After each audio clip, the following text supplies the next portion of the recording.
Lahore chamber of commerce के सदर फ़हीमुर रहमान सैगल मेरे साथ मौजूद है। हम उनसे पूछेंगे कि हुकूमत की जानिब से कहा गया है कि सोलर पॉलिसी में तब्दीली लाई जा रही है, नेट मीटिंग ख़त्म की जा रही है, कि यूनिट की कीमत भी कम की जा रही है। लाहौर चैम्बर ऑफ कॉमर्स की जानिब से जब भी कोई ऐसी हुकूमती पॉलिसियाँ आती हैं जो एंटी बिज़नेस होती हैं या ताजर बरादरी के एंटी होती है, उस पर हमेशा एहतजाज किया जाता है और ऐसा लाएअमल दिया जाता है जिससे बिजनेसमैन कम्यूनिटी को फ़ायदा हो। फ़हीम साहब, बहुत शुक्रिया आपके वक्त का। ये बताइएगा कि अगर हुकूमत इस पॉलिसी पर अमल दरामद करवाती है तो ताजर बरादरी को बिजनेसमैन कम्यूनिटी का क्या रद्द-ए-अमल होगा, क्योंकि इस वक्त बहुत ज़्यादा जो है इस पर इन्वेस्टमेंट हो चुकी है। बिस्मिल्लाहिर्रहमानिर्रहीम। देखें जी, हम एक अरसा दराज से हमारा स्टांस ये था कि हमारे मुल्क में कॉस्ट ऑफ प्रोडक्शन जो है, कॉस्ट ऑफ डूइंग बिज़नेस बहुत ज़्यादा है due to two major factor. एक तो हमारा पावर सेक्टर का जो टैरिफ है वो बहुत ज़्यादा है, हमारे यहाँ इलेक्ट्रिसिटी की प्राइस बहुत ज़्यादा है। फिर उसका दूसरा एक मेजर था कि वो आपका रेट ऑफ इंटरेस्ट भी ज़्यादा है। बट सो फॉर आज का जो टॉपिक है वो ये है कि हमारा पावर टैरिफ था। इस हवाले से हमने बड़े अरसे से हम चाह रहे थे कि रिन्यूएबल एनर्जी की तरफ जाना चाहिए, जो चीपेस्ट आपके पास सोर्सेज हैं, क्योंकि हमारे पास इस वक्त जो ऑयल बेस्ड प्रोडक्शन है IPPs की वजह से, तो वो वेरी यानी उसकी कॉस्ट बहुत ज़्यादा है।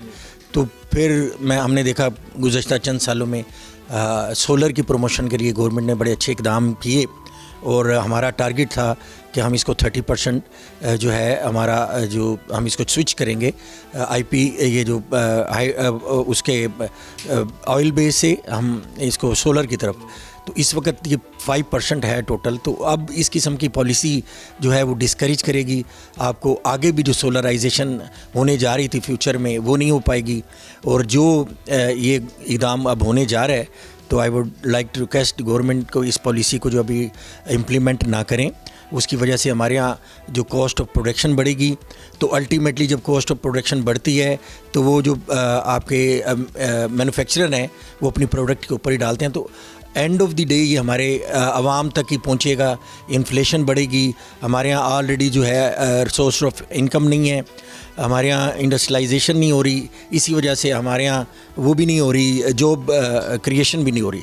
तो मैं ये समझता हूँ इस किस्म के इक़दाम जो हैं हमारी इंडस्ट्री के लिए, हमारी एक्सपोर्ट के लिए बिल्कुल ज़हर कातिल हैं और जो हमारी जो इन्फ्लेशन बढ़ने का भी बाइस बनेंगे। अच्छा फ़हीम साहब, ये बताइएगा कि लाहौर चैम्बर ऑफ कॉमर्स के प्लेटफार्म से पूरे पाकिस्तान के हवाले से ये बड़ा चैम्बर है, तो क्या समझते हैं कि जो बिजनेसमैन कम्यूनिटी है उनके मसाइल को हल करने के लिए हुकूमत को क्या करना होगा? देखिए, मैं ये समझता हूँ कि आप जिस तरह आपने फरमाया कि ये सबसे बड़ा चैम्बर है, 46,000 मेंबर कंपनीज़ हैं।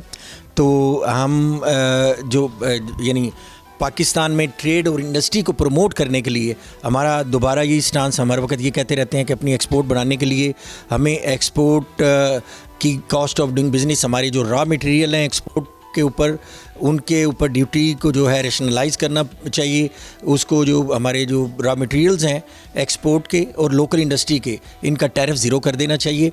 और हमारे यहाँ जो कॉस्ट ऑफ डूइंग बिज़नेस है वो ये जो पावर टैरिफ की वजह से इसको हम कम करें, हमारा रेट ऑफ इंटरेस्ट इसको कम करें। और एक्सपोर्ट ग्रोथ के लिए ये जो सेस है 1.8% कराची में लगा हुआ है, इसको ख़त्म कर देना चाहिए। और जो है ईज़ ऑफ डूइंग बिज़नेस के पैरामीटर जो है यहाँ पे हमें यानी उसको बेहतर करना चाहिए, ताकि हम लोकलाइजेशन, इंडस्ट्रियल जोन ऐसे बनाने चाहिए जहाँ पे अंडर वन रूफ जो है ना सारी फैसिलिटीज़ प्रोवाइड करें। लेवल प्लेइंग फील्ड जो है अपने लोकल मैन्युफैक्चरर को हम प्रोवाइड करें, ताकि हमारे मुल्क में इंडस्ट्री बढ़े और हमारे मुल्क के एक्सपोर्ट बढ़े और लोकलाइजेशन ज़्यादा से ज़्यादा हो, ताकि हमारा जो मुल्क है मुआशी तौर पे अपने पाँव पे खड़ा हो सके। सब्सक्राइब करें और बेल दबाएं ताकि कोई खबर रह न जाए।